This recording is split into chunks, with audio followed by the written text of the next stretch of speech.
வணக்கம். Hitech news TV செய்திகள். விருதுநகர் மாவட்டம் ராஜபாளையம் அருகே முதுகுடியில் செயல்படும் தனியார் பள்ளியில் சர்வதேச மகளிர் தினத்தை முன்னிட்டு விழிப்புணர்வு நிகழ்ச்சி நடைபெற்றது. இந்நிகழ்ச்சியில் தென்காசி எம்பி ராணி ஸ்ரீகுமார், எம்எல்ஏ தங்கபாண்டியன் சிறப்பு விருந்தினர்களாக கலந்து கொண்டனர்.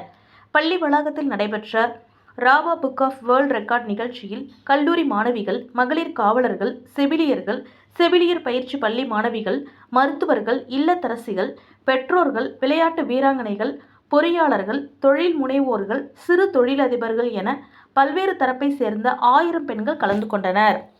இவர்கள் அனைவரும் உலக மகளிர் தின லோகோ வடிவில் அணிவகுத்து நின்றனர். சுமார் 10 நிமிடங்கள் லோகோ வடிவில் நின்றவாறு மகளிர் தின உறுதிமொழி எடுத்துக்கொண்டனர். இந்த சாதனையை ஏற்றுக்கொண்ட உலக சாதனை நிறுவனம் சாதனை படைத்ததற்கான சான்றிதழ் மற்றும் பதக்கங்களை வழங்கி பாராட்டினர்.